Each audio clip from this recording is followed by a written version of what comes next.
Hey there, welcome to CNT Collectibles. I'm C. I'm T. And it's opening day. It's here.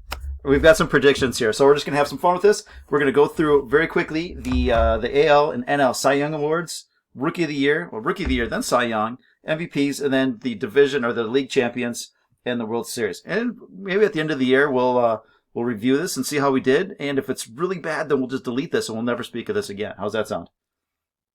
We're going to speak of this again. Okay, we are going to speak of this again. I like that. Except it's going to be next year. It might be next. Well, maybe. We'll see how we did this year. So, all right, let's start off with our AL Rookie of the Year. Tom, you will go first, and then I'll show mine, and we'll see if we have any differing opinions, and we'll discuss here. So I'm going Julio Rodriguez.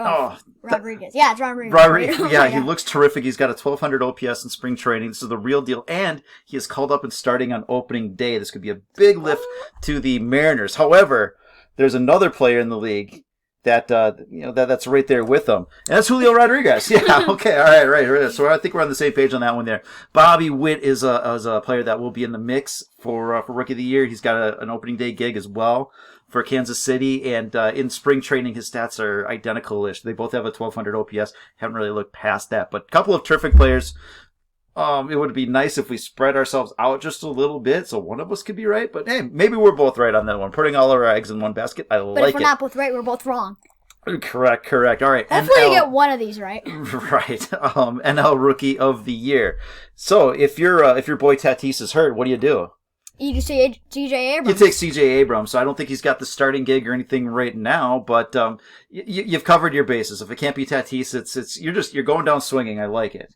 So if Tatis isn't going to play for the first half of the season, you're just going with CJ, and who knows how that works. I went with the boring pick here, Seiya Suzuki from the Chicago Cubs. So he's coming over. If you've seen what Shohei has done last year, you might see what Seiya's going to do. Correct. Now, there's a long history of players coming over from Japan not doing too well, or conversely, players coming from MLB going to Japan and doing really, really well. So the leagues, I think they're maybe getting closer. Have you ever heard of this guy named Ichiro? He's a terrific player. Exactly. Have you ever heard of Tsuyoshi Nishioka?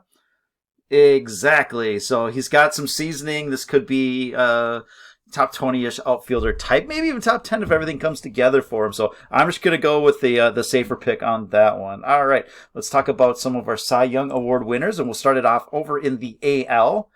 I'm going with the Biebs. The Biebs. I like it. So, not a full season last year, but man, he's looking good so far. And we know what he can do when he's pitching. So, the challenge for him, I think, will be on a team that's largely irrelevant. But if you're that good, then it doesn't matter. But I like that pick. I'm going with relevance, and I'm taking Garrett Cole.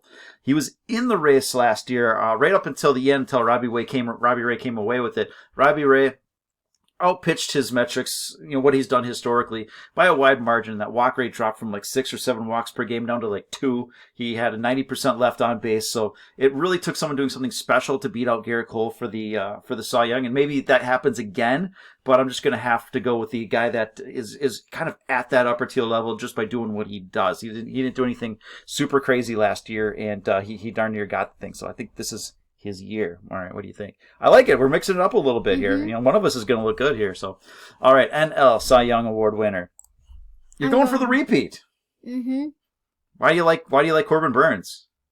He's He's good. really good. He put up good stats last year, so I'm just thinking that maybe he can repeat himself, but maybe not. Yeah, absolutely. I'm just thinking he's going to do it. As good as he was last year, his under-the-hood statistics like xFIP, even better. So, walked under 2 per game, which is a pretty substantial drop from the 3.5 that he's kind of averaged over his career. But that 2.4 ERA, he's pitching at a 2.3 xFIP level. So there's room for him to repeat that and maybe even do a little bit better. I think that's the smart call. I am not that smart, so I want to mix it up just a little bit. I'm taking Mr. Walker Buehler. I've always loved Walker Buehler. You gotta love Walker Buehler. This is perhaps his year. So Walker Buehler last year he had a terrific season. He was 16-4, which we don't care about.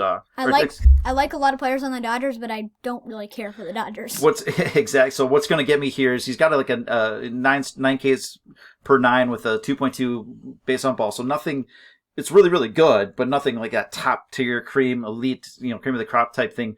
He had a 2.5 ERA. He was pitching more to 3.5 level. So I think you're going to get me on this one. Burns will probably finish a little bit higher. I wanted to go really dark horse, like, all right, if you're picking Burns, I'm really just going to punt this thing and go with like a Logan Webb, who I think could have a fantastic season. But that might be getting a little too crazy. So, the odds have Buehler up there, pretty high. So I'll go with that. But, just try in order to mix it up just a little bit. But you might be getting me on this one. 2 in a row, that's Jacob deGrom territory. So you're going back to the well. I like it. If you're going to do it, that's the guy to do it, right? Well, yeah, it's always good to have like young talent. There it is. I guess. Absolutely. Well, why do you think I have you on my YouTube videos? Our YouTube videos. AL MVP. All right. Speaking of young talent, fresh faces, you're going with? Mike Trout. Mike Trout. Okay. Yeah. So he... Once again. Why not? He's won 3 of them. He knows how to do it. Wait, only won 3? Tom Brady's won 7 Super Bowls. Really? All right. So anyways, well, by the time he's 45, maybe he's also won 7 MVPs and championships. Okay. Who knows?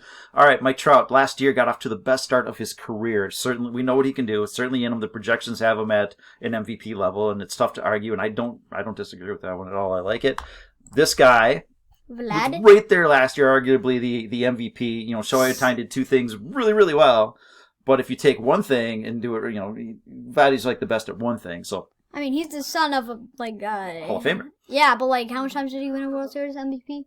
Or an MVP or a World Series or whatever? Kind of irrelevant. Okay. So, anyways. But Vladdy, what he did last year was pretty repeatable. Now, he had a few games in a minor league park, but he still hit really, really well at, what, are they still Rogers Center? I don't know. So, but he looked terrific last year. Very repeatable. And if he's hitting 340 home runs, that is MVP level stuff.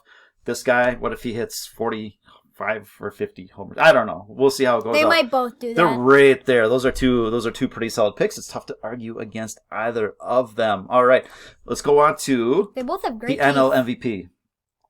And you like Trey Turner. Trey Turner. Yeah, why the heck not? That was your batting champ last year, an incredibly a little elevated BAB up there. So we might see him come back down to earth. You might not, because he's a very talented player. I think with Trey Turner, it's largely about health, but he's on one of the best teams in baseball. He's going to be front and center. Probably a deep playoff run. Like I said, I like a lot of players on the Dodgers, but I just don't care for them. No, you don't have to like them or whatever. But I like a lot of players on there. Hey, you're just trying to be right. You don't have to like them. You're just trying to be right here. So why didn't the Twins have this kind of lineup? Well, we kind of do. They're just not healthy, so and not like the Dodgers. No one has Dodgers type lineup. So, anyways, but yeah, I like the Trey Turner pick. I'm going with the guy that's finally. He probably should have won like 2 MVPs already, right? But you got to give him to the old guys at times. But we know what he can do. He's an elite, best. I'm not even gonna say left hand, just best bat in the league. So an incredible plate presence. Way to runs created in terms of his value to the team. The thing that's going to hold him back, and here's why I like your pick, is the Dodgers going to be front and center. They're going to go deep in the playoffs, maybe win the whole thing. I don't know.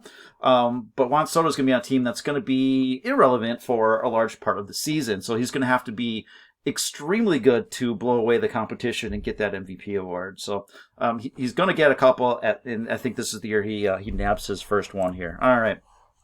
AL World Series representative. All right, from the American League, who's making the World Series? I'm thinking Blue Jays. Yeah, it's tough to argue that. And this is one reason I have a Vlad in my MVP spot, because typically when these teams have really, really great seasons, the best player on the team is going to get a lot of that recognition. So I think that the just to keep it easy here, I'll go with the Blue Jays as well. So it's you have Houston and Blue Jays as kind of your 2 favorites from the American League. So I don't know. I just think the Blue Jays are really, really putting something special. They lost a Cy Young Award winner. They lost an MVP candidate, and they just reloaded. I don't think it's going to matter. I think they're going to be awesome this year. Wait, who's their MVP candidate they lost? Simeon? Oh, yeah, Simeon. Yeah. So I think I like the call. They got Gausman.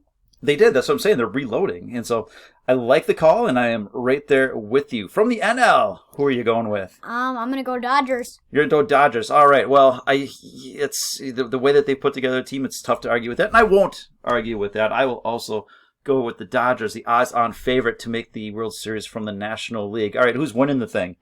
The Blue Jays put a lot of effort into the lineup. I'm going to go with the Blue Jays. Okay, you go with the Blue Jays. This team did they put no effort into the lineup, so I'm going to actually take the Dodgers. No, they put a lot of effort into the lineup, bringing in Freddie Freeman, Max Muncy, sliding him over to second. Taylor, I mean, they're just loaded. They keep reloading. Can they stay healthy for the season? Walker Buehler, again, this is where I have Walker Buehler taking the side, because if you're one of the best players or the key player on a championship team, then you're going to kind of get the nod on some of these postseason awards. So anyways, I like the picks. We'll see how it works out. Nobody knows for sure, but this was fun. Thank you. Wait, is it legal to call the Twins and tell them to get a new GM, the one from the Dodgers? It's legal, sure. They're not going to listen to you, and it's not really a GM thing. The Dodgers are willing to spend like 3 times as much as any other team thing. That's what it really comes down to. LA's rich, that's why. They are rich. So California taxes, but of course none of it goes to the Dodgers. Multiple teams. I know. Well, they have a lot of people. They have a lot of people. And this is getting off the rails a little bit here. So yeah, of course the taxes don't go to the Dodgers or anything like that. I'm just making a joke. But when you have a ton of people, you have big markets. You get a lot more money from the TV and all that kind of stuff. So they do have more money to spend, and they are certainly spending it. So that's what we got for you. I hope you enjoyed. Have a great day. Enjoy opening day, and we'll talk to you later. Bye. Bye.